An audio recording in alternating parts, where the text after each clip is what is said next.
Hello and welcome to On the Other Hoof. After a short 2-week, maybe even a bit longer hiatus, we are back and raring to go. We've got a fantastic day of racing to be covering as well, with Group 3 action at Kempton, in which Jack Hobbs looks to solidify his ARC credentials. We also have Ascot, who have a couple of decent handicaps, and then also Group 1 action from Haydock with the Sprint Cup.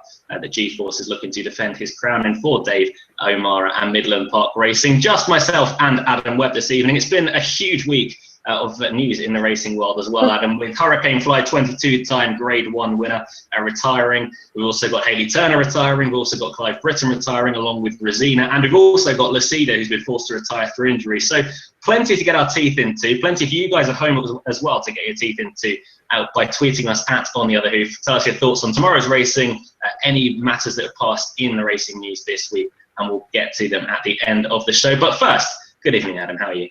I'm good, thank you. It's been a long time since we've done one of these. Another thing I would like to say whilst we do the intro, we weren't on for York, and that was our 2nd year anniversary. We would like to still thank you for your support, continued support, and we hope you enjoy continuing watching the videos.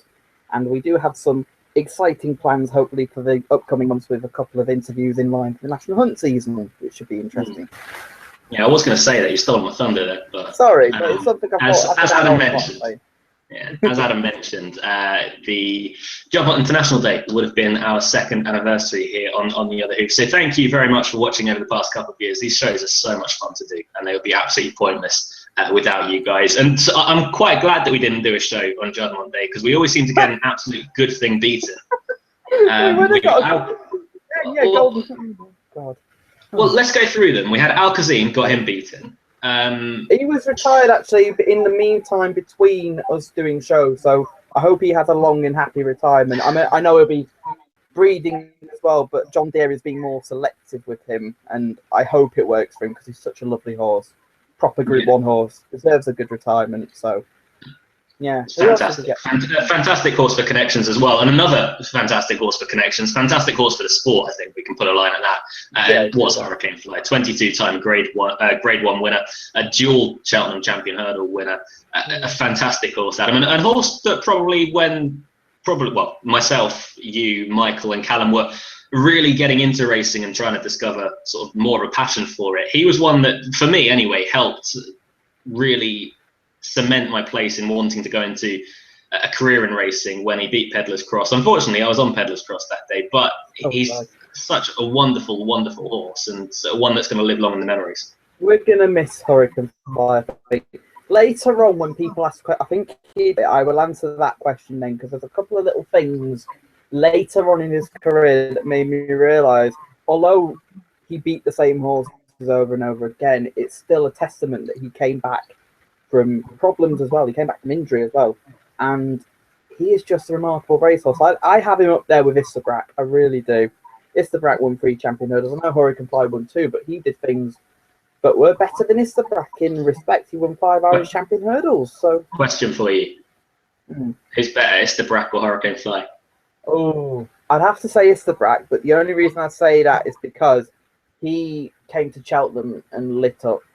Hurricane Fly, unfortunately, he never showed his best at Cheltenham. But even though he never showed his best, that determination, that will to win in 2013 especially, because he looked beat a long way out. I can't believe he won that race. It's just incredible. I know they went quick in front, but he looked in trouble. And as a true champion, he came back on the bridle and showed his rivals a clean pair of hooves. So yeah, it's sheer lunacy to suggest that a horse that doesn't like Cheltenham, maybe likes the wrong word, but doesn't act around Cheltenham as well as he does over in his native island, could win 2 champion hurdles and run well in other champion hurdles as well. Even last year, he was 3rd in the champion hurdle to Faheen and Arctic Fire, who were much younger, on ground he probably didn't like, in a race that he was completely discounted from in the twilight of his career, and then still come back and light up the racecourse a few more times. What I will say about that is the race was run to suit him, but still, when he came there swinging, turning for home, I thought for a minute, hang on a minute, could he actually do it? But then Faheen kicked, and he was left in his wake, but that was still a super run to come 3rd. And he beat the 2 that had beaten him the year before. I mean, he kept beating Jetski in Ireland, and everybody was, oh, Jetski will reverse the form with him at Cheltenham, don't you worry about that. But on the day, he confirmed the form. I know jet ski probably wasn't 100% at Cheltenham, but still, it was a hell of a run in the champion hurdle. So pleased for him as well. So may he have a long, happy retirement, and all the people that were involved in him, they deserve plenty of credit, especially the unsung hero who was mentioned on the Final Furlong pod. Go listen to that because it is fantastic. Gail Carlisle, who looked after the horse, she's very lucky because she's got Duvan to look after this year. Oh, the life of working at William Mullins. Not too bad, is it? But a thank you to Hurricane Fly for a wonderful, wonderful racing career. We pray with everything that everything goes right in retirement, and he has a long and happy retirement that he so deserves. And another figure, legend in racing, Clive Britton, who's had a fantastic career, has decided to pull up stumps this week on his training career. Also the career of Rosina as well on his star horses later on in his training career. It will be a difficult one for yourself and I, because when Clive Britton was really at his best, we weren't all that old, and we don't have any direct memories at the time anyway to the likes of Pebbles and his better horses earlier on in his training career. But we do have the likes of Rosina that we can look back on. The videos, obviously, of Pebbles as well, but the emotion wasn't there to be captured by us at the time, and I don't think that's any fault of ours either. It can't be, because we were around at the time. He trained some really good horses. He trained, well, obviously Pebbles. Wow, she was a super filly. He also trained User Friendly as well, who went and won the Fillies Triple Crown and could have won the Arc, but she was second, beaten on the day fair and square. But she was a really good horse. He also trained the 500 to 1 second to Nashwan in the Derby in Terramon. Oh, you look at some of the horses he's trained throughout his career. The first one I can remember going through the list is Warsang. I remember Warsang winning the Coronation Cup for him. I remember that. And there are other horses obviously have as well. You look at these names. I mean, Candidate, I vaguely remember. Some of the Hatan as well. Candidate was one of probably my favourite horse he's ever trained, I'd say. He was a wonderful horse over in Nad Al Shiba at Kempton when the polytrack came in. He absolutely loved it. He was a really wonderful horse, was Candidate, and the horse that I remember quite fondly, actually. But it's a wonderful, wonderful training career. I think one of the things I've got most respect for Clive Britton for, he was never scared to pitch a horse in at the deep end. If the horse was rated 80, mid-80s, he wouldn't be scared if he thought it was good enough to put it in a Group 1. And people could say, oh, but he's ruining a handicap mark. So what? If you think the horse is good enough, go for it. The likes later on in his career, Rosina was touted at one point to go for the 2,000 guineas of her era, but that didn't really go to plan. She went for the 1,000 guineas and turned out she didn't really like Newmarket all that much. But he was never, ever scared off by one horse. He was never scared off by 10 horses, in fairness. It could have been the best race in the world. He still put his 80-rated horse if he thought it was good enough. He also was one of the first trainers in this country to try the international scene, and he will be fondly remembered for that as well. So fair play to him, because he opened up the avenue for other trainers to go around the world. And now you look at how big the Breeders' Cup is, how interested we are in going down to Japan, Hong Kong, Australia, and we have decent horses going down there, and he was one of the trainers that really kick-started that. So he'll be fondly missed. I know Mick McHugh, I think I said it right. Yeah, I said his name right. He was tweeting, and he's a regular tweeter of the show. Clive Britton, to him, I think, was one of his first major influences to get into the sport. And not only has he lost his favourite trainer, he's lost his favourite horse in Rosina as well, who was a marvellous filly and was part of the day at Royal Ascot that I think cemented James Doyle into the Limelight Copper with Al-Kazim as well. And Belgium Bill in the Hunt Cup, which I was researching earlier. I could not think of the horse's name, but I remember he won the Hunt Cup as well. Oh, it was that I remember seeing there was a tweet this week from James Doyle saying thank you to Rosina. So we say as well thank you to Rosina, and an even bigger thank you to Clive Britton for his fantastic career in this sport. A thank you as well to Hayley Turner, who is retiring at the end of this season. She was amongst the winners today up at Newcastle, I believe it was. She's, to be honest, she's still riding as well as she ever was. She's maybe not getting the opportunities that she used to get. Obviously, Group 1 glory in the July Cup with the likes of Dream Ahead, Group 1 glory with Margot Did in the Nunthorpe. Very good jockey. Maybe, well, some people would say that she's bowing out a bit too prematurely, but she's going to pursue a career in the media, which, well, she's now a competitor for our jobs. But nonetheless, she's had a fantastic career, and the things that she's done for females, or female jockeys, we'll say anyway, in the sport of horse racing is nothing short of miraculous. No, not really. I mean, we could get her on the other hoof. There we go. Part of the media career. To be fair, though, I was reading her interviews earlier in the week, and she said why she lost her confidence, and I remember it well when she fell off seal of approval at Doncaster in the Park Hill a couple of years ago, and that was a horrific fall. And she was saying stuff like, and yeah, I have noticed it in her riding as well, where if there's a gap and it's closing, she wouldn't go for it. She's obviously still feeling the repercussions of that fall, and I think for her it is probably the right thing to do, retire, because she's still got a big future ahead of her. I mean, she's obviously going to be working in the media. She's going to be working for At the Races, which I think she'll suit really well on At the Races. I can't get any words out tonight, but I think she'll fit in. There we go, not suit, fit in really well with that outfit. So, best wishes to her. To be honest though, she's not the jockey. It's not like when Tony McCoy retired. I've not got that same feeling. Even when when Richard Hughes retired, I wasn't really particularly bothered. It sounds odd to say. In fairness, it's unfair to compare anyone to AP McCoy from any sport. It's not even because AP was huge in our sport. Obviously, Hayley Turner's done her things for her side of things. You know, we've got the girls' team in the Shergar Cup now. They won it this year as well, with the likes of Sammy Jo Bell joining in, Emma Jane Wilson, Hayley Turner herself. I think she got a bit of a knock as well when I can't remember what the official quotes were, but she was being considered to not be part of the Shergar Cup this year. And that would be a bit of a hit for her, to be honest. But look, she was a fantastic jockey in her prime. She's a fantastic jockey now, to be honest. I thought personally, I thought she was getting her confidence back and she was starting to ride really well once more. But she was a fantastic fantastic jockey over her career, to spit it out. So we say, once again, thank you to Hayley Turner. A couple more retirements to address as well. My Titania, a horse that you quite liked, Adam's retired, and maybe one with more pressing matters, retiring through injury, about Lucida, who was second in the 1,000 guineas this season, was a very good juvenile as well. So Lucida retiring this week, wasn't it, Adam? Yeah, she retired yesterday. My Titania, I'll touch on very quickly. It's a case of what might have been for her, because to win a group race over 7 furlongs, being by Thiever Stars, is pretty sensational. And I was really looking forward to having a proper 3-year-old campaign with races like the 1,000 Guineas, the Oaks potentially, but it didn't go right. Her first run in the Coronation Stakes behind Rosina. There's a lot of links in with these retired horses this week. They've all met at some stage, apart from Lucida. But with My Titania, she just didn't go on from that, and it's sad to see.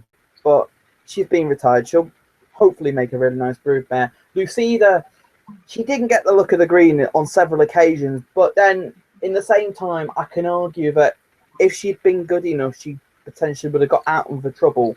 Like in the Falmouth this year, James Doyle was tactically aware to what was going on. The other jockeys weren't. And if the horses had been good enough, they would have gone past Amazing Maria. So she's still a good horse, but she needed things to fall right for her. And at a very apt time as well, Godolphin debuted her full brother this evening at Kempton, which did not go to plan, we'll say that. But hopefully we'll be seeing him to better effect later on this season. And that just about draws on our obituaries to racing careers that have come to an end this week. Hayley Turner at the end of this season, Rosina, Lucida, My Titania as well, also retiring. Hurricane Fly, the biggest flyer in that pod, and Clyde Britton as well, also retiring. It's been a huge week for racing, but onwards and upwards, we'll say. We've got 8 races to cover on Channel 4 tomorrow. The first of those starting with Kempton for the 145. You can get your questions in, thoughts on anything that we've just discussed. It was a fairly long intro, so we apologise for that, but we had a lot to address in that short 15-minute span. But you can get your questions in. Just tweet us at On The Other Hoof, and we'll get back to you at the end of the show. Read out any tweet, any question that you may have just after we do our previews. So let's get stuck into them now. The 145 at Kempton, the Tote Scoop 6 September Stakes, a Group 3 over 1.5 miles. And usually, Adam, this race wouldn't be one that would attract as much sort of support as it has in past years. Prince Bishop won this last year, who's gone on to do his own weird things. But we've got 7 horses going to post, and a genuine ARC contender in the September Stakes, with Jack Hobbs being your 2 to 7 market leader. It's a little surprising he's here. I know this race was one that was touted, but I thought they would have gone for a proper ARC trial, like the Prix Niel. maybe even the Arc Trial at Newbury and given it actually a meaning this year. But he's 2-7 here. This should be. I'm saying this should be. He should win, but it's racing and anything could happen. But on known form, on everything we know, he gets weight from his rival, apart from Mutandis obviously being a filly and sweeping up as well. He should be showing his rival a clean pair of heels. William Buick should keep it simple as well, and I expect him to win this really comfortably. It's half brother, nice of you to tell me, runs in here as well, so that could be an interesting forecast. The Swain's Gold forecast, I'll call it. And he's got the chance to chase him home. Our favourite horse, Firefighting's in here. This is his 4th run now. And he's had 3 weeks off, which is not boding well for the 12 runs predicted between now and the November handicap. So he needs to run every week now. But I don't think there'll be a race for him each week. I think he's better at 10 furlongs personally. So I don't see him troubling. I don't see any of these troubling Jack Hobbs. If for the race for second, I'd take nice of you to tell me. Arab Dawn has got Hayley Turner on. He disappointed in the Ebor and would have to bounce back here. I think the trip here will probably suit him better. Aussie Reigns. Does Callum think he's got an each way chance again? Or He does. he always does. And the other two, I'm not. Mutandis can't miss the start like she has done the last twice. If she doesn't miss the start, it should be interesting. But Jack Hobbs should win this head-in chess. I'll put up the Swain's Gold forecast and say, nice of you to tell me to chase him home. Yeah, I think Swain's Gold has got another horse running tomorrow as well in Manson. Yeah, Manson. I like Manson. Dominic French Davis yard. I think he goes in the maiden somewhere. I can't remember where Ascot, it is, but yeah. Was it Ascot, is it? So Manson also runs. So Swain's Gold doing the rounds tomorrow, we'll say, with nice of you to tell me, Jack Hobbs and Manson, all half brothers, are running on the same day. It's short and sweet. Jack Hobbs really should be winning this. If he doesn't, you'd be very disappointed, and you'd want to know what's wrong. To chase him home, it's tough, isn't it? Nice of you to tell me, if he runs to his Sandown form, he shouldn't be too far away. Arab Dawn, as Adam, you mentioned, will benefit from this trip more than he did the Ebor last time over in mile 6. I don't really think that's the right trip for him whatsoever. I think this is perfect for him and his optimum trip. But I'd side with what you're going for, really. Well, nice of you to tell me. To chase home his half-brother, Jack Hobbs. But that's not a race that really takes too much getting through. The next race, however, does, up at Haydock, our first visit to Merseyside for the 2 o'clock. The Betfred.com Superior Mile, a Group 3 over, surprisingly, a mile. We've got 9 horses turning up here. And we're talking off air, Adam. If there's a favourite tomorrow that you can take on very confidently, for me, it's undoubtedly Iverwood. And I agreed with you. He started the season with still his tall reputation. I know he got beat in the middle part last year by Charming Fort, but he came in again with that tall reputation. He got beat in the green, and he ran his best race in the Guineas, both Guineas actually, behind Glen Eagles, but on both occasions. But since then, he was sent off a hot favourite in New Jersey and got beaten at sight. And last time out, he ran all right behind Muharrab, but the step back up to mile, I'm just not convinced by him now. Look, he could be the best horse in the race, but I can't have him tomorrow.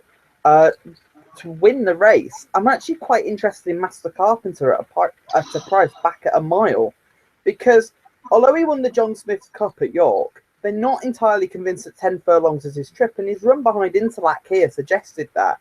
And he was only beaten 5 lengths by Interlac. I think it's a really decent horse.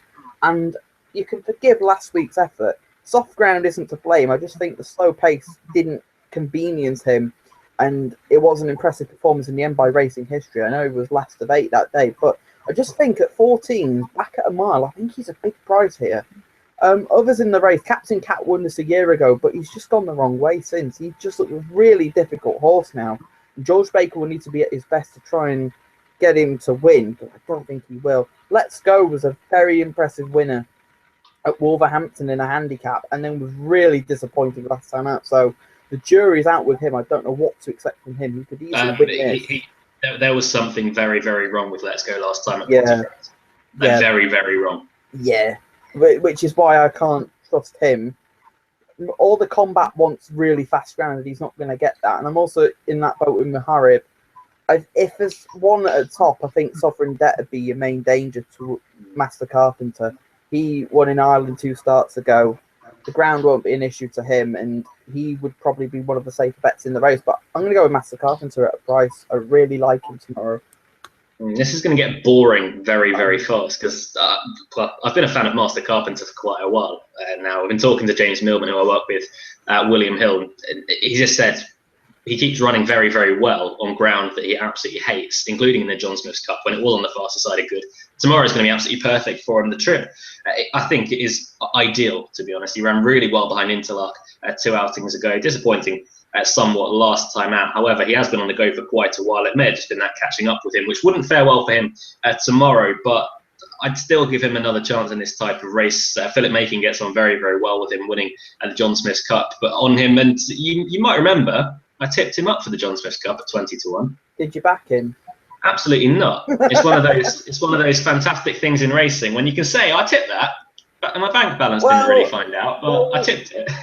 Well, later on we'll get to polarization. We'll talk about him when we get to his race. So I had that. Oh. I never thought, I have to say, and it's not being rude to the horse, but I never thought I'd be talking about Balti Boys favourably for a Group 3. But he has been so consistent and very, very good in handicaps, albeit this year, stepping up in bidding class. But he ran a really, really good race in the International behind Heaven's Guests. The ground, I was on the softer side that day, so that's not going to inconvenience him at all. He didn't overly travel that well in the International, but stayed on really, really strongly up the near side. If he was more in with the action, he might have been even closer, and he wasn't beaten all that far by Heaven's Guest, who you could argue was just tying up a little bit in front. He'd been out in front for about a furlong on his own, which probably wasn't to suit him. But I could see Balti Boys running a really big race, but if I were to have a bet in the race, I would say it would be Master Carpenter at about 14-1. And unfortunately, Adam, I am agreeing with you on that, so I apologise. Doesn't matter. You've been in fair enough form of late, so. Have I? You say that to the Naps table at William Hill. It's awful, awful. I've been doing okay at William Hill, to be honest. Whenever I'm on TV, I don't back my Nap and it loses, and I back something else and it wins. It happened with Peril today, so. Yeah, that's not where it counts. We'll go back to Kempton, shall we, for the 220. The Topol London Mile Handicap is the series final over. Now, surprisingly, once more, you're going to be shocked by this, it's run over a mile. 16 horses go to post here. Early morning, the top weight was a non-runner. Today, I think Ascot as well. Yeah. William Buick taking the ride for Harry Dunlop. This is a very, very competitive race, Adam. Tiger's Tail won this race last year, and it's usually very competitive, and this year's no different. Yeah, it's a really tricky handicap again. Early morning, I will talk about. I saw him entered up at Ascot, and I was wondering where they were going to go with him, but they're coming here, and he hacked up at Haydock last time out. He beat Manchester by 2.5 lengths. He was being eased down at the end, though. And I don't think an £11 rise is too harsh, actually. I rate him with a really good chance. He's drawn well as well. Mutawafir was one I did like. He has gone up the handicap. Simon Christopher's done a hell of a job in his first season. I remember when we found out he was training, we sort of went, what? Simon Christopher? Really? But to be fair to him, he's actually done really well this year. And he's a yard that I'm keeping a close eye on because I think he's got some really interesting horses. Mutawafir is one of them. The negative for him is stall 13, and he'd have to get across from there. But with Tom Marquand on, who's riding out of his skin at the minute, I think he's got a big chance as well. One at a big price as well I do like is Secret Art with Callum Shepherd, who's another claimer at the moment who I think he's riding really well. He gave one a really good ride at Goodwood the other day. He rode them to sleep. I'm just trying to Salient, that was it. In the handicap there, he just rode them all to sleep, and I think he's got a chance as well at a bigger price.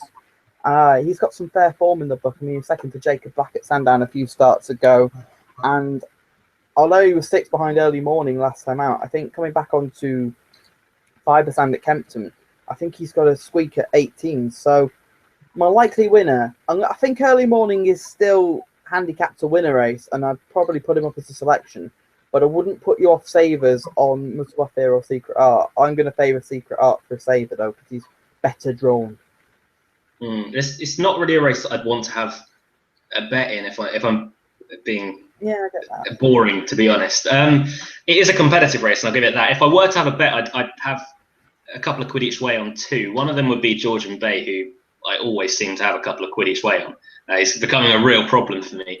to be honest. But he's running very well lately. He came fourth to Spirit Razor last time out, and he ran well enough on that occasion. Before that, he had run at Glorious Goodwood. Now, you can forget that to an extent because the tongue tie came off, or they couldn't get it on going down to post. So he ran without the tongue tie behind Pastoral Player. He didn't get a run whatsoever and had to sit and suffer. Was only beaten 3 lengths in a very, very strong handicap. He came here last time and was beaten fairly comfortably by Spirit Razor, but at 18-1, I think it's well worth an each way shout. And the other one is one that's had a bit of a break of 36 days is Cinquenta Passos for the Joe Chewett yard, who we all know about the Ebor exploits now of Litigan. But John Egan takes the ride. He was a very, very easy winner last time at Newmarket. Eddie Greattrex rode that day. Obviously, Eddie Greattrex is on the sidelines now, so John Egan takes over. He's gone up suitably in the weights. So he's 84 now. He was 84 now, 78 last time, sorry. So he's gone up £6, but effectively another 5 on that because Eddie Greattrex was claiming 5 last time out. He's drawn okay in stall 3,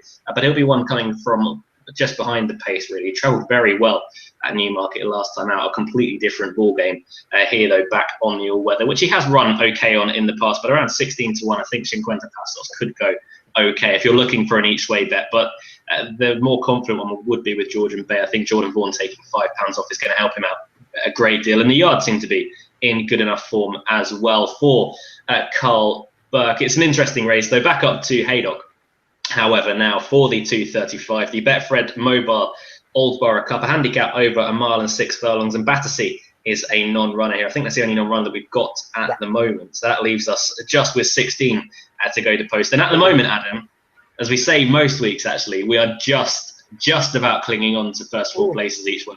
Oh, funny story, actually. When we were at your week on the Saturday, there were 19 runners declared for race 6, and 3 came out, and I said to, I think it was Sam Blaze I was with, and I said, guarantee you 1 more horse will come out. And lo and behold, we saw William Haggis walk into the weighing room, and about a minute later, Battalion was declared a non-runner, which meant there were 15 runners, and each way went from 4 to 3. So, yeah, probably the same will happen here tomorrow. I don't know what will be withdrawn, though. If Battersea had been running, I would have been taking him on account of the ground, and he just doesn't look to have gone on this year, which is a shame, really, because he looked a really exciting horse on this day last year at Ascot in the 1.5 mile handicap, but he's just not gone the right way. There's 2 I like in the race, and they're both at bigger prices. The first one I like is Notarized, and he's got course form here at Haydock. He won the Old Newton Cup, and he was really tough performance where he beat Mortismeet. He wasn't disgraced in the Ebor behind Litigan, which I must add was one of the training performances of the season by Joseph Chewett to get him there first time out. But he didn't run too badly there, and back at Haydock, the ground will be no concern for him. And I think at 14s, he's got a chance. And one that is joint outsider, I quite like Great Hall here because he has a decent record at Haydock over this course and distance. He's been first and second. I'm going to be willing to forgive the last 2 runs. On his third behind Astronarius, I think he has a decent chance here. And at 25s, I think he's worth a go at a track where he's gone well before. The ground will be no concern for him. And with others in the race, I think at the peak of their handicap marks, I think he is interesting tomorrow. Others to consider, Blue Wave is one. Joseph O'Brien's a very interesting jockey booking. And that was another good training performance by Mark Johnston at Goodwood to get him to win first time out. And he ran well at Chester last time. Oasis Fantasy, the cliff horse of all cliff horses for many people. I think he will flatter to deceive again tomorrow. Although, to be fair at York, he ran a much better race than I gave him credit for. So, but I'm still not convinced by him. I'm going to interrupt there because I think he'll run a big race tomorrow. I don't think he sees out 2 miles as well as he does a mile 6. I think this is his optimum trip. Yeah, but a bit harsh. I'm going to say that the handicappers put him up £1 for that performance. I know he bumped into a very well handicapped horse at Tony Martin's and finished 4th, but a bit harsh to put him up £1. I think that's a bit naughty, to be honest. But he's cheap piece for the first time tomorrow. Around the 10-1 mark, I think, is a decent enough price for Oasis Fantasy. I'd be interested in him each way, to be honest. Yeah, go on, then I'll... Well, a lot of people seem to be on the cliff with him. I'm not, thankfully. Normally, I find a really good cliff horse, and I could stay with them for a long time. And I keep seeing people put him up, and I'm thinking, why are you doing this? But then you realise you have your own cliff horses that you'll be having every time it runs, and you'll be, oh, I'll give him one more chance. talking of clip horses, Bronze Angel will win the Cambridgeshire for those that are worried about him and his well-being. Yeah, that's all I've got to say. No to Rise and Great Hall.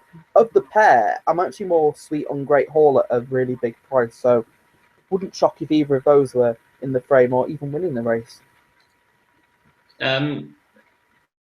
It's competitive again, isn't it? We're going to use that word quite a bit for Saturday's racing, aren't we?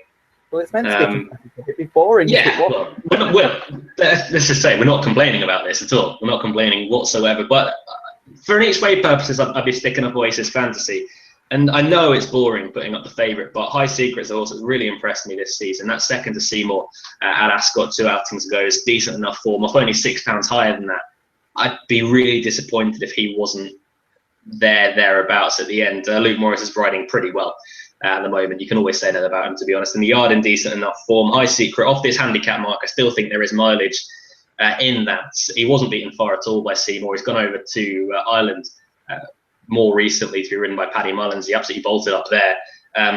I'd be really worried if High Secret wasn't thereabouts. I'd be disappointed, to be honest, if he wasn't really winning this. I do think he's still a well-handicapped horse. But as mentioned, Oasis Fantasy would be the each way bet of the race. Again, maybe not a race that I'd be having too much of a bet in. I probably will back High Secret, if I'm being perfectly honest. But again, it's another very tricky race, and we're hoping anyway that the 16 that are remaining stay in, and we do get first 4 each way. But Adam, what are the chances of that happening? Not very high. I think there'll be 15 running tomorrow. But hey, you never know. You never know. Yeah. I think that's racing will always surprise. Racing never ceases to surprise us. So yeah, something along those lines anyway. The 250 and Ascot is next. The Fly London Southend Airport handicap. 7 furlong handicap with 18 horses going to post. It is, again, Adam, let's use that word, competitive and really, really hard. It's a wide open race, isn't it? We've got the likes of Susie's Connoisseur, who's been laid out for big handicaps throughout the course of this season. Nothing's really gone overly right for Susie's Connoisseur. We've got the likes of Hawkeye the New, who have run well in big handicaps so far. We've got the likes of Burnt Sugar as well. The same could be said for him. Hawkesbury stepping down into handicap company. He's a very, very tricky horse. Outback Traveller, again, another very consistent type for Jeremy Nacida. It's a really wide open race. Your description of Hawkesbury is very, very tricky. I think that's a really polite description of him, if I'm being honest. Well, you know me. I'm just a really nice and polite young man. Yeah, I like to think of myself as that, but for Hawkesbury, I can't. Seriously, at the start of the year when he was gelded, I thought, it may sort his problems.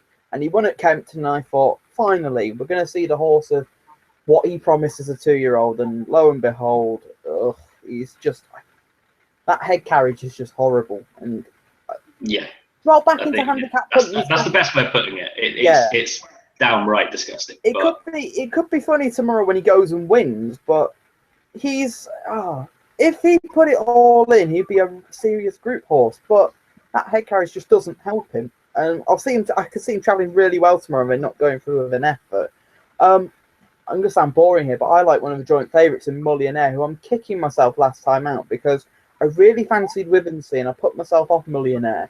But I don't know why I did, because that fourth behind Magical Memory reads really well. And he won nicely last time out. And he's a horse that I think will improve again for another winter. And he's a horse, I think, next year we could see in some of them really big handicaps, like the Victoria Cup even, and potentially, I was going to say the Buckingham Palace, and then realised that they got rid of it for the Commonwealth Cup. So, yeah, I think he'll be a type next year for 7 furlong handicaps, maybe even going up to a mile as well. But he was really impressive at Newbury, and I think off a mark of 94, obviously getting a little bit of weight, the weight concession being a 3-year-old, I do think he's the one to beat here. Field of Dream is price-wise. I can kind of see the case for that, but I'm also slightly concerned at the fact that I think he's best fresh as well. Because if you remember when he won the Hunt Cup, Jamie Osborne said we didn't go to Maydank with him because we wanted to win the Hunt Cup with him and he's best fresh. But his run last time out offered promise and he has a chance here. Foxtrotter was really disappointing last time out, but circumstances didn't go his way. Yeah, see, I said that. I just want to say about Foxtrotter, it's a horse that I really like. He shaped well at Glorious Goodwood under Richard Hughes in his final ever ride. He did. Last time, things didn't go his way, yes, but he was beaten about a furlong into the race. Maybe the ground was too soft for him. The ground tomorrow should be better for him. don't think it was the ground. I don't think he's got enough pace really for 7 furlongs. Especially at this, in these competitive handicaps anyway. I know he didn't get much of a run last time, but he wouldn't have won anyway. I doubt he'd have even made the frame. I backed him and was watching him intently. But the yard continue in very good form. I would like to see him over a mile, potentially even a little bit further than that. I just don't think he's got enough speed in these big handicaps where they do go a good clip for 7 furlongs. He'll probably completely prove me wrong tomorrow and go and bolt up. But stiff 7 at Ascot, though. Ascot's a stiff 7 furlong. Yeah. And it's not like Goodwood. Goodwood, you're freewheeling downhill all the time over 7 furlongs at Goodwood. So I think the track will suit him better. Of the rest... Oh, no. Sorry, I was just going to say I think Foxtrot is a watching brief for tomorrow. Fair enough. I probably agree with that. Several of these are probably watching briefs tomorrow. Gabriel's Lad, I think, is a watching brief. I think they want to get him qualified for the Balmoral Handicap, where he'll probably get his conditions. He hasn't ran in over a year, so they'll probably be aiming for a top 6 finish. Similarly with other horses like Winfast as well. The ground isn't really in his favour, but he could easily go for a top 6 finish there. Susie's Connoisseur, just give up with him. Seriously. He had conditions, he had everything to suit at Goodwood, and he still couldn't win. He was well beaten that day, but I can't put him up anymore as a suggestion. I think I never have, but people, I just can't understand the loving with him. I think Millionaire is the one to beat. Mr. Win I haven't mentioned. He's been a lovely, consistent horse at Newmarket, and I think he's marked high enough away from Newmarket. So Millionaire for me, I think, is the one to beat here. Yeah, I would agree with Millionaire being the one to beat. There's one at a price that I quite strongly fancy, and it's probably one of the most exposed horses in the field. It's Alcan for Kevin Ryan. He ran really well in the Grayson Wilfred last time, out behind Don't Touch. Only beaten 4 lengths. Now, take into account that 6 furlongs may be a bit sharp for him, and also he hates soft ground, which it was definitely proper soft ground at Ripon last time out. He ran a really good race before that on Good to Firm over 6 furlongs at York, was staying on from another parish behind Tanzil, which again is very good form to bring into this kind of race. The ground, I think tomorrow will be good ground on the straight course. It may be softer side of good, but that shouldn't worry him too much. And Jamie Spencer takes the ride back. Gary Halpin rode last time, claiming £5 off a mark of 95. He's still not badly treated on his old form. Granted, he is a 6-year-old now, and he's tentatively, I'm going to use the phrase, getting on a bit. But he seems to be in fantastic form since switching to the Kevin Ryan yard. I think he's the first ever horse anyone's ever improved out of Dave O'Mara's yard with Alcan. So, I love you saying that. off a mark of 95, 16 to 1, I think, is the price I'm looking at now. Is there any better prices than that? No, not what I can see. No. I genuinely think 16 to 1 is a really, really good price about Alcan. He will be one of the horses that I do back tomorrow. I think Millionaire will be the horse to beat around the 8 to 1 mark. I think he's having a fantastic season for John Best. Kieran Fox rides him so well. He gets a 3-year-old allowance. But I'd be very, very sweet, if I'm perfectly honest, on Alcan at about 16 to 1. He's a definite each-way play for me in the race. The ground should be absolutely fine for him. Tomorrow, a lot of things seems to be more in his favour after not being beaten all that far in the Great St Wilfrid when literally everything was against him last time out. We're off to Haydock though for the 310, the Betfred TV Be Friendly handicap over 5 furlongs. 17 horses go to post this time, Adam, and once more, it's almost an impossible handicap to get our way through. Yeah, and just as an aside as well, a very quick aside, Be Friendly, owned by the late Sir Peter O'Sullivan, who I don't think we mentioned anyway because it was Goodwood, so he's a very sad loss as well, is it? Oh, sad time in racing. Oh well. Everything's changed. Everything's changed. I know. I hate change at times. Oh well. Malja is your favourite, and he was an impressive winner last time out in first time blinkers. He was second behind Indescribable at Goodwood, and the headgear seemed to help him. And he still looks relatively ahead of the handicapper, but at the price, I think he is a bit short for me, so I'm going to be looking elsewhere. I've got 2 that I like in the race as well. The first horse is one of my favourite sprint handicappers this year, Sylvanas. His 100th run last time out in a really competitive race at York, and he was 3rd. He is just so consistent at the minute. I mean, he went in my tracker on his first start of the year at Beverley because he just looked as though he's being prepped for a big race somewhere. Lo and behold, he went and blew that handicap mark when he won at Chester in a conditions event at 25-1. But he's won 2 races since in handicaps as well. And he can take this, I think. He'd be up there with the pace, and I think he's got a really big chance here again tomorrow. I mean, he's one of them horses, I think, whilst the iron's hot, just keep going with him. It's just one of those, and when he finally runs a bad race, that's when you give up with him. So I'm still keeping with him tomorrow.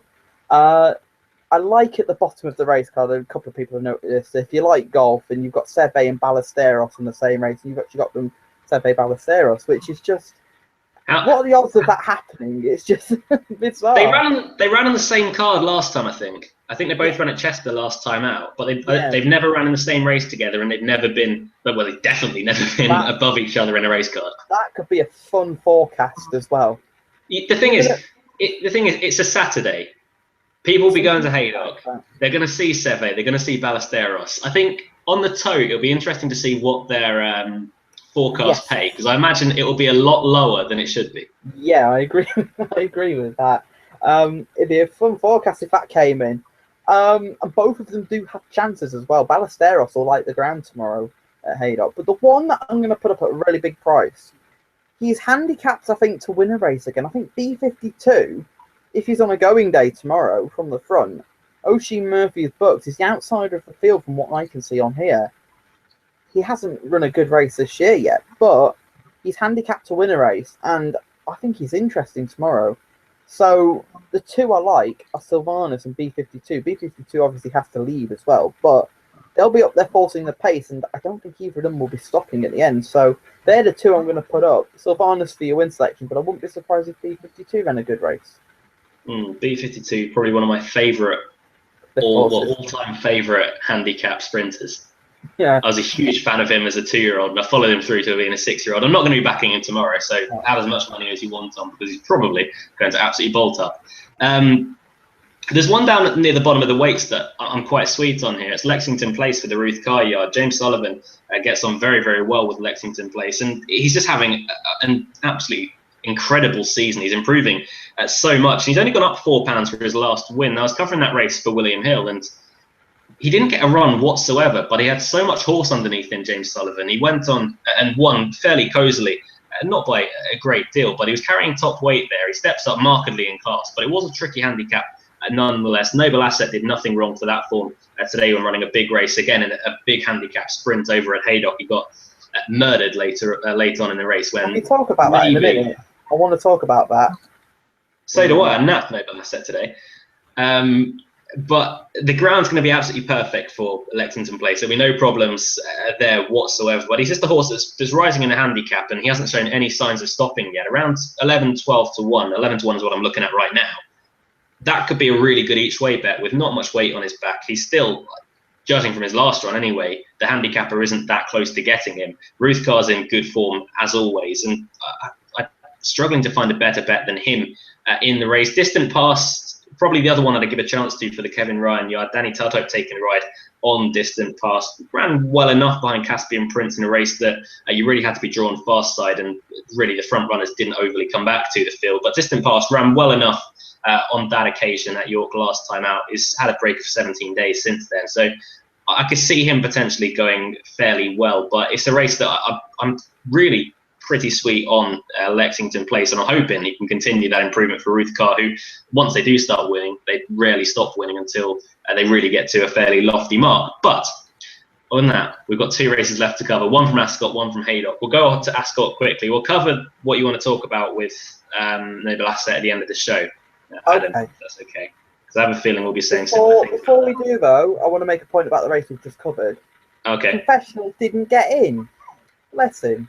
Running it the last 2 years, won it 2 years ago, and he didn't get in this year because his handicap mark's too low. I think I tipped him 2 years ago. Yes, you did. I remember it very well, because I was at Haydock with Michael, and I cheered at the fact that my horse. Yeah, I know. I cheered at the fact my horse came second, and you do realise we put the winner up, don't you? I was like, oh. Yeah. Right, we'll quickly try and get through the last 2 races. Probably 2 of the best races of the day. The 325 at Ascot is the Appletiser handicap. Fantastic drink as well as Appletiser. Very underrated. Expensive, but nonetheless, it's a good drink as Appletiser. No wonder they can sponsor this 62 grand handicap to the winner. So yeah, that just takes a couple of bottles being sold of appetizer. But if you are lucky enough to have about £20 in your pocket, you might be able to afford half a bottle. But it's run over a mile and a half. 11 runners go to post. I kid. It's only a tenner. Dartmouth was a very impressive winner, Adam, at Glorious Goodwood last time out. Ted Durkin taking the ride for Sir Michael Stout. Is a horse that doesn't look anywhere near to having the handicap again him. no, he doesn't. I think the rise, the £13 rise for winning at Goodwood, isn't harsh in the slightest. I know that the win, Olivier Pellier took a few risks that he would not have taken in any other country other than England because he was trapped in and he barged his way through. But this horse, there's no level to know how good he could be yet. And I think he's a definite group horse next year. They won't.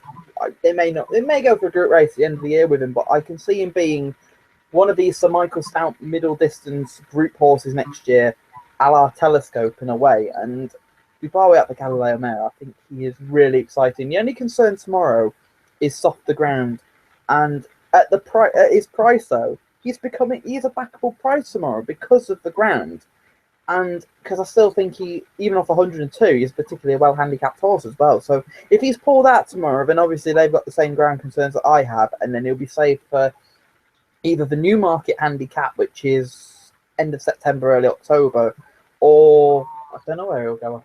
If he doesn't go anywhere else this year, he's a horse firmly to keep in mind for next year. I can't wait to see him next year. I will put him up though, because if they don't have the ground concerns, I think he is the one to beat. I think he is the best horse in the race as well. I will talk about polarisation because I had two horses in mind for the Melrose for a long time, and Luke will vouch for me on this. I had Hernando's Hideaway and Not Never because they were first and second at Chester, and I looked at them both and thought, ooh, you could be long-term Melrose types. Not Never ran at Haydock in the same race as Hernando's Hideaway. He wasn't seen till the Melrose, but I've been bigging up Hernando's Hideaway. Not Never turned up. I thought, great, I've got two. And then I saw Polarization's price, and he was too big because he'd won over 14 furlongs at Haydock, dropped back in trip and hadn't performed. I thought, he's back up in trip. He's got a chance here. So you can imagine my face when Hernando's Hideaway doesn't settle and fades, and Not Never gets done on the line by the horse I don't back, which is Polarization. So it was funny. It was really funny. Yeah, my face and people around me. I was like, I said that I had a chance. Yeah. I was against him last week as well when he won at Hamilton because I thought the drop back in trip was a real worry. But he was given a brilliant ride by Joe Fanning. They kicked him out in front, and I don't think he's in Dartmouth's league, but I wouldn't be shocked if he ran a big race again tomorrow. Antiquarian ran a really good race in Melrose for a horse near enough top weight. The drop back in trip, it should suit him, but I thought he ran well enough at 14 furlongs to merit another go at that trip, be it in another handicap somewhere. Wonder Leish has been waiting for softer ground. That's why they didn't run in the Melrose. The ground had dried out too much.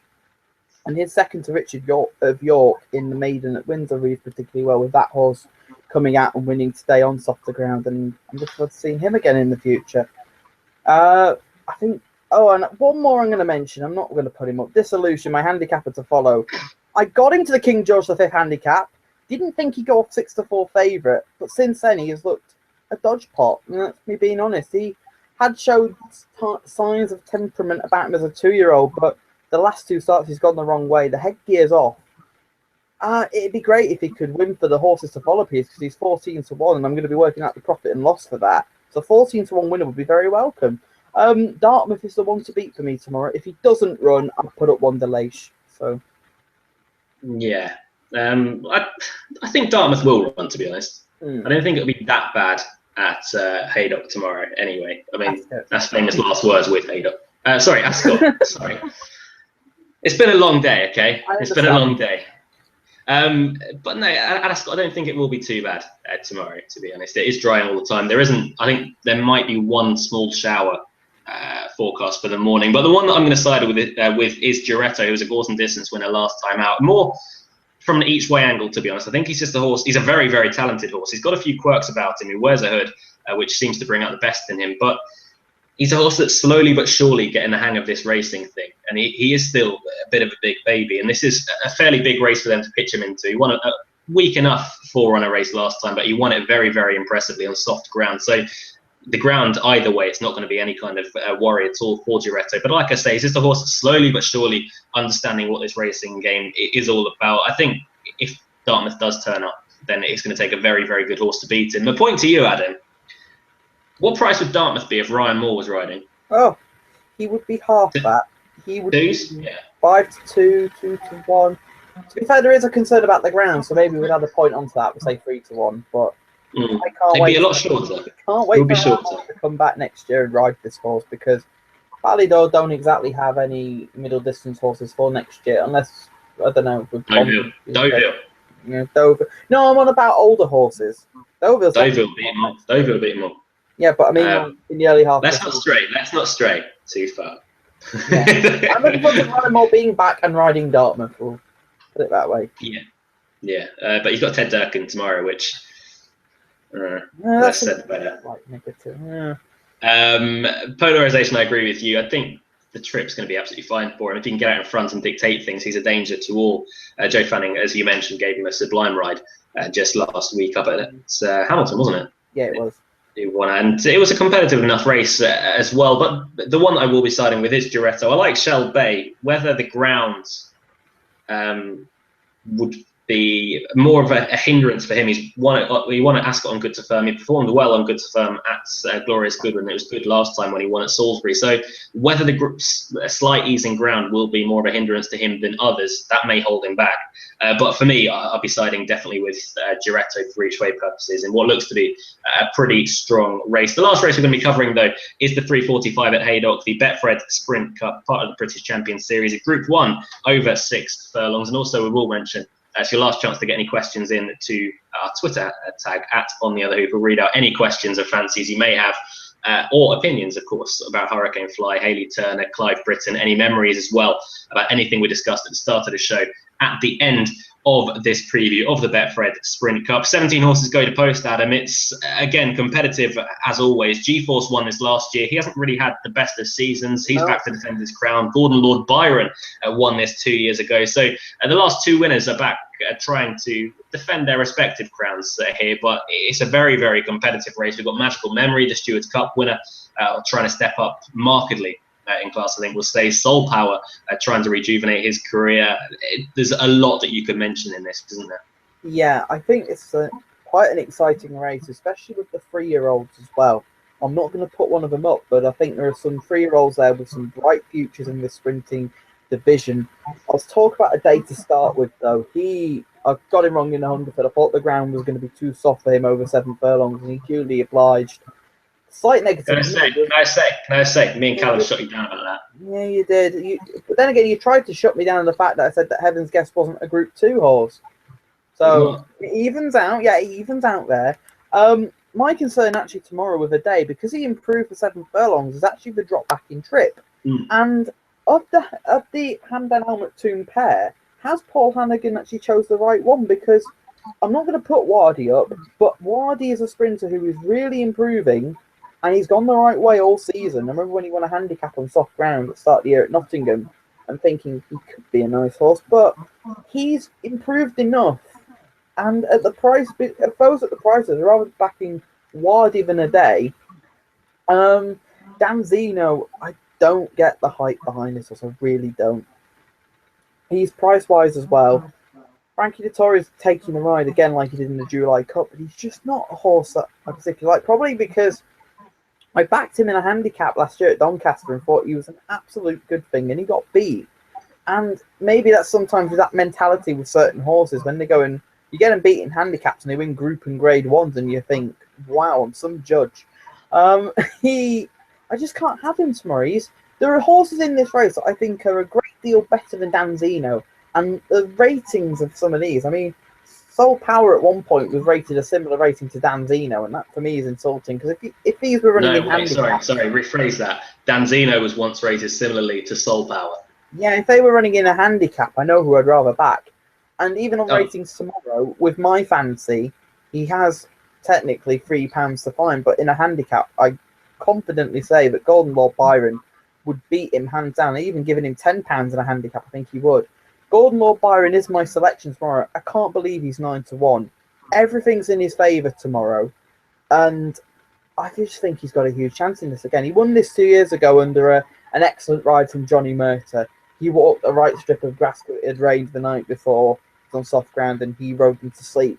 And last year was a really good effort behind G-Force. This is his time of the year as well, where he comes into himself. He was second in the foray after this last year, and he also won on Champions Day last year. And I can see him winning this and winning on Champions Day again.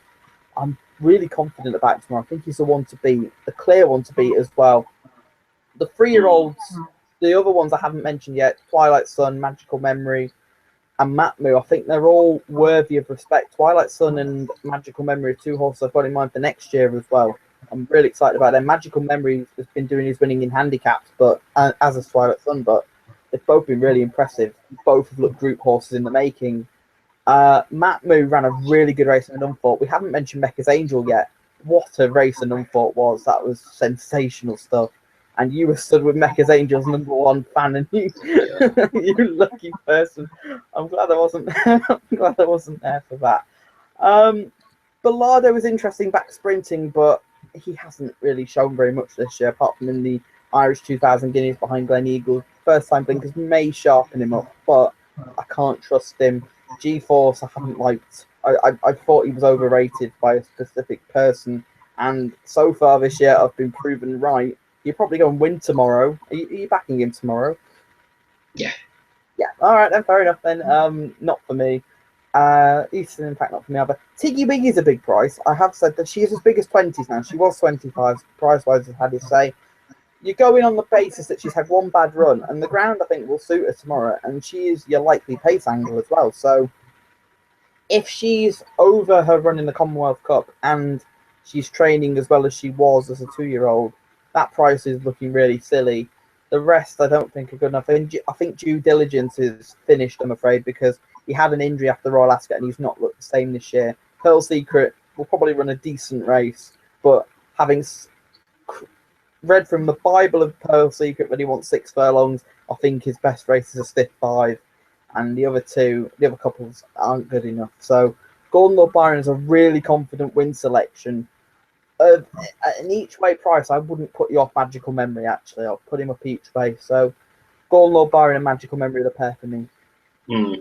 I wouldn't disagree with Gordon Lord Byron. He's been in decent enough form. Everything seems to be right for him. The case for G-Force that I'm going to make, again, I was very vocal about it before Royal Ascot, is that before Mahara came along, I still think he was our best 6 furlong sprinter in England. He ran really well in the Temple, was very unlucky indeed. He almost got pulled down and he almost fell. He ran a cracking race that day. I still have absolutely no idea what connections were thinking when they went to the King's Stand. He's not a 5 furlong horse whatsoever, especially on good to firm. He should have clearly gone for the Diamond Jubilee. Saying that, I spoke to Dave O'Mara after the King's Stand, and he just said, I don't know what it is about Ascot, but he absolutely hates it. He never runs his best races at Ascot, and he won't be coming back here. Newmarket last time, again, good to firm ground. He wasn't travelling, and he wasn't travelling like the horse that he is. He was travelled very, very strongly into the Nunthorpe last year, but exactly the same when he took this race last season. Good to soft. That's going to be nearly ideal for him, especially at Haydock, when it probably is going to be pretty testing, I'd say. But about 11, 12 to 1, I think G-Force represents decent each way value. I have to say, I had a look at this race earlier on in the week, and there was one horse that was just stupidly overpriced, and that was Tiggy Wiggy, who was at the time 25 to 1. Now, that is a ridiculous price, to be quite frank. She's not anymore, because price-wise has got his teeth into her. She's been off for 78 days. She ran a dismal race in the Commonwealth Cup behind Muhara. She was beaten 24 lengths and beaten a long way out. Now, that's clearly not her running. She ran a really, really good race in the 1,000 Guineas to finish 3rd over a mile, which probably stretches her a little bit. And she was also 3rd when not really given the hardest of rides whatsoever at Newbury in the Fred Darling behind Red Star. Now, you take out that run in the Commonwealth Cup last time, and she comes here, albeit stepping down from a mile, but she comes here in really good form. She's had 78 days off, so you'd imagine they found a little problem with her after the Commonwealth Cup. And stepping back to 6 furlongs, which is probably her optimum trip, Sean Levy takes the ride. I think, what's the best price about Tiggy Wiggy now? 16 to 1, 20 to 1? 20s, I can say. Actually, I do have one little concern with Tiggy Wiggy. It's only a slight one. she can be highly strung, and Haydock, with the way the paddock is, there are trees everywhere, and you see shadows, and fractious 2-year-olds are like this. When they come into paddock at Haydock, what I like about 2-year-old there, if they can handle preliminaries at Haydock, if a half decent horse, I think tomorrow before the listed race, I'll be looking for those that can handle preliminaries, and because horses can get spooked at Haydock, we'll say that. So I'll be keeping an eye on Tiggy Wiggy for that, but it shouldn't be much of a concern. I mean, before Royal Ascot, she was on edge. That could have been a factor to why she was disappointing, plus the really fast ground as well. Maybe one too many runs on it as a 2-year-old may have just, I don't want to say bottomed her, but maybe she just feels faster ground now, and softer ground will help her. Well, she's unbeaten on softs. She's 2 from 2, albeit in lesser races. But story about Tiggy Wiggy being a lunatic. I think I win this one. I was standing at Newmarket for the 1,000 guineas, watching her go out, and she was very much on edge. Now, to come out of the parade ring at Newmarket, you come up, do a dog leg out to the race course, and I was standing up by where they go out onto the track itself, and she was walking sideways with Richard Hughes on board and being what Tiggy Wiggy is, a bit of a lunatic. And he's had this massive bang, and she's kicked out and absolutely punted a brick wall behind her of a building, and she's hit it so hard. Doesn't care. None the worse for it whatsoever, but she's hit the wall really, really hard. She is a lunatic, but she's a lovable lunatic as well. And let's not forget, this time last year plus 2 weeks, we were condemning the Hannons for not taking the 2-year-old allowance on board and sending her to the Nunthorpe. Yes, we were. We also condemned him for the fact they didn't do it in the Abbey either. Yeah, I mean, let's face it, she is still a very, very high-class horse. This season hasn't really gone as planned, although she's done as well as, I think, or better probably, than a lot of us could have expected over those kind of trips. Yeah. Dropping back down to 6 here, if you can forgive that Commonwealth Cup run last time, which I can, then she's a huge price, and she's ridiculously overpriced in total honesty. I'd be siding with G-Force for more likely the win purposes, but Tiggy Wiggy at 20-1 is sheer lunacy, to be quite frank. I think you agree with that. I do agree with that, but obviously I've already put. I think Gordon Lord Byron's the one to beat, and Magical Memory can run really well here. I mean, obviously the 3-year-olds. I think there's some nice sprinters in there, and hopefully some of them will stay in training for next year. We know Muharar won't, but I'm hoping the likes of Wadi, Twilight's, and I think Matt will stay in training because he's a gelding. Yeah, he'll stay in training. And Magical Memory is a gelding as well, so they'll stay in training. I just wanted to mention about a day very quickly before we move on to your questions, and I apologise for the length of the show. It's gone on today, but there's a lot to address. A day, I'm surprised to see him back at 6 furlongs, if I'm quite honest. He's always been a horse that I thought would make into a miler, and I thought he's done so well to win over 6 furlongs this season. The ground last time, I completely disagreed with Adam. I thought soft ground was absolutely perfect for him. I think Callum did as well. He was sitting beside me at the time, but with a day, I think the ground's going to be perfect for him. He may just be a little bit outpaced in the early part of the race. I think he's a horse that, in the end, maybe next season, he's probably going to need a mile, and he'll probably excel at a mile as well. He was probably better the further he went in Hungerford last time out, and he won that very, very comfortably indeed. So I'll be interested to see how Day gets on. I think he's a bit underpriced, if I'm being totally honest, at 6-1. I wouldn't really be touching a Day tomorrow anyway. But G-Force and Tiggy Wiggy for me in the Sprint Cup. Now questions, still time to get your questions in as well. At On The Other Hoof is our Twitter handle. If you've got any questions, fancies for tomorrow,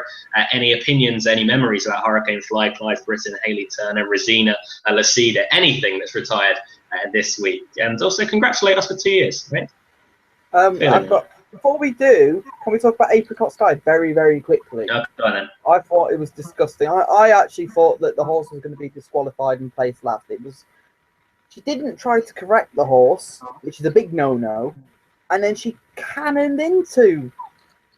I'm trying to remember the name of the horse she cannoned into. It was Noble Asset. That was it, Noble Asset. It was pretty disgusting. Did she get a ban in the end? Yeah, 6 days. 6 days. Oh, I think that's lenient as well. Because she failed to correct the horse, and it stopped 2 other horses. So, with discretion, because Anna Hesketh is still a very inexperienced rider. Yes. With discretion using that, I thought that actually, her being a claimer, I thought they might have been a bit tougher on her, to be quite honest. Yeah, that's a good point as well. There's no way around it. It was dangerous riding. Really dangerous. She's had her stick in the right hand. She's gone, well, drifted left across the course. And watching the race, you could see it happening, and you knew it was about to happen. Yeah. But she's made no attempt to correct the horse whatsoever. And I know it's making a mountain out of a molehill. It was just a competitive sprint at Haydock on a Friday afternoon, but nonetheless, The 5-4 wasn't out of it. It was Thornton Lady was the other horse that was really badly interfered with as well. So it's, yeah, I thought it was really dangerous. And when she crossed the line, I actually thought, oh, we could see one thrown out here. But I don't think she's ever going to get thrown out. That's the problem now. Yeah, that's the problem. I know we like our rules, but there are certain circumstances where I think horses have a case to be thrown out. Today, I thought was a clear cut. You could throw that horse out and place it last because it was really dangerous. In America. In America should have been thrown out and placed last. In America, it should have been thrown out. Yeah. And in France as well. Right, question time. Question time. The most important part of the show. Kai Wills, first as always. Thank you very much, Kai. Always getting well. He says, welcome back, boys. Thank you very much. We apologise for being away. I saw the fly once when he beat Peddler's Cross. And what a horse. He had everything. And he also had money on Peddler's Cross. You and me both, Mr. Wills. Well. You and me both. Yeah, we'll make that 3 of us. Poor old Peddler's Cross was broken by Hurricane Fly after that, which is a shame. But, yeah. And Kai also goes on to say, Kai is Welsh, if you haven't worked this out. He says, in the news, Wales football team ranked higher than England first time ever. Thoughts on that? Wow. Hashtag live from Cyprus. Wow. Well done. Hope you're having a good time there. It's nice that Mr. Bale has actually decided that he's going to play for Wales now. Yeah. Well, I don't really know much about football, but I do know about Gareth Bale playing for them. Well done to Wales. It tells you how good England is. Are we in the Euro yet? Are we still trying to qualify for it? No, we're still plugging away. Plugging away, right? We'll probably get knocked out in the group stages or get to the quarterfinal, and then there'll be some heartbreak after 120 minutes of boring. Yeah, England start. Back to horse racing. I feel that's the best way for us. Our natural progression. Yes, I agree. Hattie Fuller, our downgraded mega fan, is I'm calling it. Let's dedicate the show to firefighting taking on Jack Hobbs. Let's not do that. No. And move on to the next question. Let's dedicate it to Lee Armstrong. Who has brought up Sevi and Ballesteros spooky next to each other on the race card. Yeah. We did talk about that earlier on. It's an interesting occurrence. And Lee Murray, who I'm apparently fighting soon, says, I'd be interested to hear your thoughts on G-Force tonight, chaps. Have a good one. You, sir. You as well, sir. You've heard my thoughts on G-Force. Adam disagrees entirely. I just don't think he's the best sprinter we've got. And he's a good horse, but he's not as good as some have made him out to be. He only won the Sprint Cup last year. That's really it. I think he's been horrifically campaigned. I think that's completely against him, the way he's been campaigned. Saying that, he probably wouldn't have won the Diamond Jubilee, especially on that ground. I'm glad you admit it now. You still back the bloody winner of the race, but oh well. Yeah, still hadn't drafted. That was okay. But I think G-Force will go very, very well tomorrow, back on the softer ground. If he doesn't run well tomorrow, then that's it. He should be retired on the spot because he's just seemingly not the same horse of old. However, the ground has been an excuse the last 3 times. Actually, tomorrow. Just before we continue, another dedication. The dam of G-Force Flanders, her former jockey Lindsay Charnock sadly passed away. I was reading his funeral, if anybody's interested, you never know. It's at York Crematorium at 11 o'clock, no black ties. I think Tom O'Ryan tweeted that this morning. He rode Flanders to win the Super Sprint and the Scarborough Stakes at Doncaster. So, yeah, a really good lightweight jockey, as what I was told by other people, because I don't particularly remember him, even though I was getting into the sport age 5-6 years old, but I still don't remember him. So yeah, there's definitely one that touched the hearts of quite a few people, and another person that touches the hearts of many people is KJ. Who sent in ridiculous amounts of questions tonight. He goes, long time no speak. Not a bad thing there, KJ. Not a bad thing, to say the very least. I'll get started with the retirements. Was it the right call for Hayley Turner to retire now? Regarding professional sportsmen, I always just respect their decision, to be honest. They know when they need to retire, whether it be it through physical injury, they can't do it anymore, or Hayley Turner, they just feel they want something else out of their either life or going to a new career. So yeah, if Hayley Turner feels it was time to retire, then it was time to retire. But I'm not going to be one that talks out against her retiring at said wrong time, to be quite frank. And I wish her every luck in what she does in her next career. Yeah, I agree with that. And I just checked that we're on time with each other because it went a bit funny then. Yeah. Oh, that's fine. No, you froze for a second, and I got a bit scared that your internet had gone completely then. No, it's fine. No, everything's That'd all right. be fun making you do the show on your own. Yeah, but then I couldn't close it. I'd be like, okay, I'm just going to leave. You can watch a blank screen for the next half an hour. KJ goes on to say, what will you most remember Hurricane Fly, Clive Britton and Rosina for? Hurricane Fly, champion hurdles. I think any National Hunt horse that wins at the Cheltenham Festival, that's what you're going to remember them for. Yeah. I have a little story about the Fly, and you may remember me telling you this.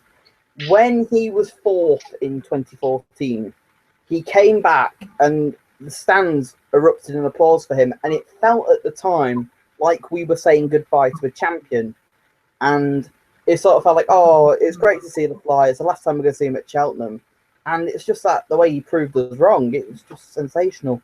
The final 3 Grade 1 victories, he was a horse that I think we all try and get beat time after time, but the final 3 Grade 1 wins, you couldn't side against him, and all 3 times he went and proved it, and he was sensational. And that champion hurdle won as well this year, where he was third to Faheen. I think he got just as big a reception as Faheen did coming back in. So that's the National Hunt way, isn't it? Like, yeah, we exactly. appreciate our superstars. And I made the point at York to Callum that myself and Michael, I'm not ashamed, I don't know why I would be to admit it, but if a horse puts in a good performance, if a horse wins any race, to be honest, I'll clap for it.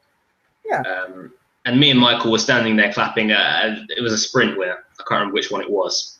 But we were stood there clapping. Callum made the point that flat fans don't have the time to clap in a sprint, where I think it's nonsense, to be honest. I think National Hunt fans are more passionate about the sport.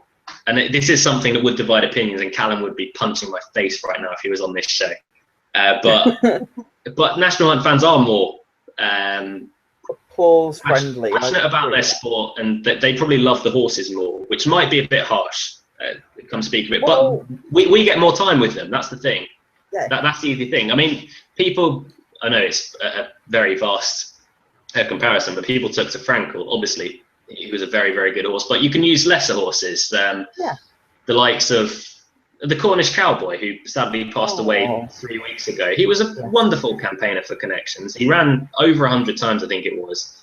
And there were still people on Twitter saying what a wonderful horse he was. And, you know, he didn't deserve that end at all. But, you know, it's something to get into another day. But yeah, exactly. But you can say with certain horses, they could be 50 rated handicappers, they could be the top of the tree, but certain horses you just have a connection with. And we have our own personal favourites. I mean, I've got horses that are rated 70 and 80 that I have a lot of time for. You'll have horses similarly. Pinerolo's a prime example of that. But, you know. He's a class. Very quickly, best memory of Clive Britton. To be honest, it's his jig. It's the personality of him. The jig, yeah. Clive Britton jig, yeah. Actually, the best bit about Clive Britton, he was doing the jig after Rosina won the Coronation Stakes at Royal Ascot, and you see Ryan Moore walking past, and he's trying so hard not to wet himself laughing. He's just standing there with a massive smirk on his face, and Clive Britton's just standing there dancing away in the winner's enclosure at Royal Ascot. That was superb. And Rosina, again, probably that race, the Coronation Stakes. I think I branded her the forgotten horse in that race, and she ran so well to beat Euro Charlene and was it Let's Talk in Paris, the ill-fated French horse? Yeah. What happened to her? It's just bizarre. On account of something like that. It was at home anyway. Yeah, it's a bizarre circumstance of her. Poor thing. Yeah. What else is KJ asked? Because I know you're saying. Can Baffert get American Pharoah back for the Breeders' Cup? Yeah, of course he can. Yeah, I hope he can. It will be one of the races of the year, wouldn't it? Well, they were talking about American Pharoah the other night on, I think it's Steve Miller, a broadcaster I got a lot of respect for, especially in the American side of things. They said, can Baffert get American Pharoah back on time? He said he's flown 13 times this season. And this isn't just popping up the road to Ascot. This isn't popping up the road to Haydock. This isn't popping up the road to wherever in England, just getting a horse box there and back in a day. This is flying to a different time zone, getting settled in that for a week in a different stable, running, staying there for another couple of days, flying back then to a different time zone once more. It takes a lot out of a horse. It takes a lot out of a human as well, but it's a tough ask for him. But they reckon that he's going to get 2 more runs. One of them, they reckon Churchill Downs will put on a special race for American Pharaoh so he can have his prep effectively. And then the Breeders' Cup Classic, which I hope does happen, to be honest, because I think horses like him do need to be appreciated. Yeah, I agree with that. He's the first Triple Crown winner. He's the first Triple Crown winner in our lifetime, so he deserves respect. And I'd love him to go there, and I'd love him, even if with the campaign he's had, he's been campaigned honestly. I'd love it if he could beat the lesser campaigned horses like Glen Eagles. Sorry, Glen Eagles. Coolmore Sire beat other Coolmore Sire. And the final, well, no, not final question. Second final question from KJ. Where is the pace coming from in the Old Borough Cup and the Sprint Cups? No to rise, probably. Tiggy Wiggy in the Sprint. Yeah, Matt won't be forward. Well, Mark Johnson, just look at his runners and got runners. Tiggy Wiggy will go forward in the Sprint. Matt Moon may go forward as well. Eastern Impact won't be far away. Eastern Impact won't be far away either. Gordon Barrow won't be far away either. So there's pace on in the Sprint Cup. I've got no worries about that. Power will come from that's the first. He won't though. KJ's gone to say wider September stakes with no pacemaker for Jack Hobbs. He need one. He can race hand. He could potentially make his own running tomorrow. I mean, when he won his handicap at Sandown, he wasn't ridden off the pace exactly. He was ridden up with the pace. So, and he's better than that lot by a long way. So you could pop out in front, and give him a no nonsense ride. So.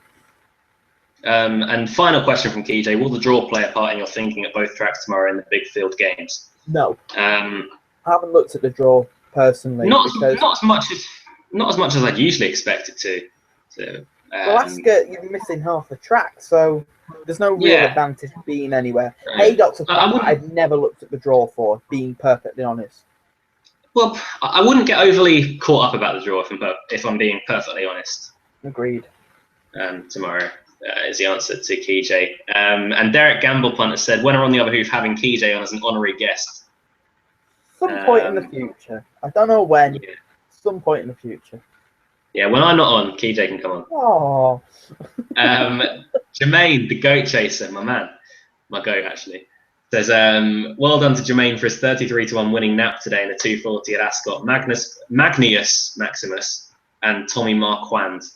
Well done, but that's an outrageous case of after timing. I'll happily say well done, but come on, you're better than that, Jermaine. There's only one. No. And his favourite memory of Hayley Turner is, I have a memory of Hayley riding me around a field shouting "Yeehaw." I think that might have been Matt Chapman, I'm afraid, buddy. Oh yeah, that's. Sorry to burst your bubble on that. And Adam, I don't know how to say this. It's the Rugley tend to follow competition. Ah, yeah. He said they want a shout out. They want a shout out, Adam. Oh well, all right, then I'll give them a shout out then. If you want to enter their competition, follow Rugley. It's at NH tend to follow. 10 is the number to follow, and yeah, it's a competition. It's £2.50 for one entry, 5 for a tenner. Luke's entering as well. I entered it last year. It was a good competition, to be honest. Good bit of fun.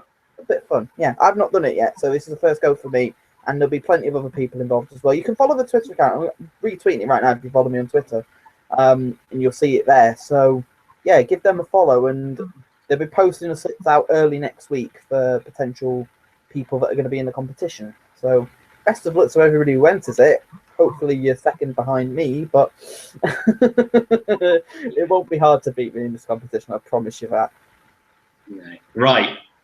Questions done. Nap time. Oh. Good question. It's a difficult day for naps because there's quite a lot of horses I like. I'm going to go with Gordon Lord Byron in the Sprint Cup. I'm really confident in him tomorrow. Really am. Michael will love me for this as well. It's so hard to come up with a nap tomorrow. I've got loads that I like. I think Dawn's Early Light will win at Ascot.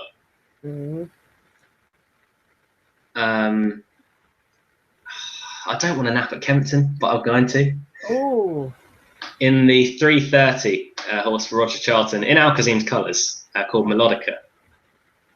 Has been so unlucky the last few times. Was unbelievably unlucky and a huge eye catcher. I'm surprised he's as big as 3-1, to be honest. He's not from 6, but really should have won last time out. William Buick takes the ride once more on Melodica. I'd be disappointed if he wasn't winning. If I'm being, or if she wasn't winning, if I'm quite honest. And I'd be. Just needs to get, and one more, I'd be disappointed if Foundation wasn't building on his first success at Haydock. Yeah, tough. It is a tough day. Tough day. But one of the bigger races over at Ascot as well. I did mention Dawn's Early Light just then. At 6-1, I think the ground drying all the time, that'll help him out a great deal. I think he shouldn't be too far away tomorrow for Tom Dascombe and Richard Kingsley. But a marathon on the other hoof comes to an end. We thought we'd make it a long one because we've been away for 2 weeks. Yeah, and there's so much to talk about as well. So, yeah. Our apologies for going on. But thank you guys for joining us once more. We apologise once again for being away for 2 weeks. Hopefully next week we'll have Callum Adele back joining us. He is currently away. I think he's at Haydock tomorrow. So if you do see Callum out of Haydock and you are going, do say hello. Yeah, he is. He's with Everett. All right, then I'll go say hello to him then. I'll say hi to Adam as well. Yeah, don't say hi to me because I'm going to be in my house, and let's face it, that would be kind of weird. But do say hi to Adam and Callum. They love people. Adam more so than Callum. Have a good day tomorrow if you're having a bet. Good luck with everything over the course of the next weekend. We've got a big weekend of racing coming up. Also, Wednesday at Kempton, if she runs, have a bit each way on Priory. That should be a bit of fun for us. I've got to share in. But other than that, thank you very much for joining us tonight and on the other hoof. Adam, thank you for joining us again. No worries, and we'll see you next week for the Ladbroke St Ledger, which is looking very weak renewal. Big meeting next week. We'll let you know if we're at Doncaster. Do follow us on the other hoof on Twitter. I've forgotten how to talk now. You can subscribe to us as well by hitting the subscribe button below on this video. Then you'll be told about every video we do and when we do it. You can also follow us on Twitter on the other hoof, and you'll be told even more about our personal lives to some extent. Anyway, join us next week here on the other hoof. Thank you once again for joining us this week. But until then, goodbye.